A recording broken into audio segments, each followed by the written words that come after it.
काल बैशाखी प्रभाव रे आसंता 5 तारिख जाए वर्षा हेब 3 तारिख जाए वर्षार अधिक संभावना अच्छी 4 और 5 तारिख रे अल्प किछि स्थान रे वर्षा होई पारे। पाणीपाग विभाग एभली पूर्वानुमान करिछि। पाणीपाग विभागर पूर्वानुमान कहूछि बुधवार बालेश्वर भद्रक जाजपुर केन्द्रापड़ा कटक जगतसिंहपुर मयूरभंज केन्दुझर नयागढ़ खोर्धा पुरी गजपति गंजाम और ढेंकानाल रे प्रबल वर्षा सहित घड़घड़ी आशंका अच्छी।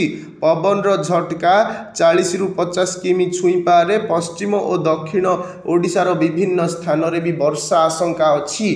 गुरुवार उपकूल ओडिशा और आभ्यंतरीण ओडिशा समेत मयूरभंज और केन्दुझर रे घड़घड़ी सहित प्रबल वर्षा होई पारे। 2 और 3 तारिख रे उत्तर ओडिशा और दक्षिण ओडिशा रे घड़घड़ी सहित वर्षा और पवन हेब।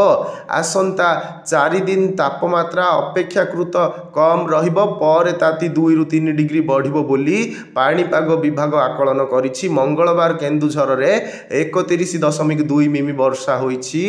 अनुगुल केन्दुझर झारसुगुड़ा और देवगढ़ जिल्ला रे कुआपथर सह वर्षा होइछि।